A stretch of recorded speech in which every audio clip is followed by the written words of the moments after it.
સાબરકાંઠામાં મોડી રાતથી જ ધોધમાર વરસાદ વરસી રહ્યો છે। ખેડબ્રહ્મામાં 4 ઇંચ વરસાદ ખાબક્યો તો વડાલી, તલોદ અને પોશીનામાં 1.25 ઇંચ વરસાદ નોંધાયો।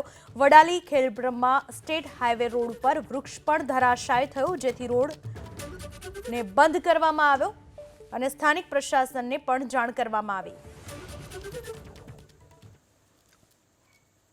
વડાલી ખેડબ્રહ્મા સ્ટેટ હાઈવે પર વૃક્ષ ધરાશાયી થયું, જેના પરિણામે રોડને બંધ કરવાની ફરજ પડી। ધોધમાર વરસાદ વરસ્યો। બનાસકાંઠા અને સાબરકાંઠા જિલ્લામાં ખેડબ્રહ્મામાં આશરે 4 ઇંચ જેટલો વરસાદ ખાબકી ગયો। વડાલી ખેડબ્રહ્મા સ્ટેટ હાઈવે ઉપર એક વૃક્ષ ધરાશાયી થયું, જેના કારણે વાહન વ્યવહાર પણ પ્રભાવિત થયો છે। સાબરકાંઠાના ખેડબ્રહ્મામાં ધોધમાર વરસાદ વરસ્યો।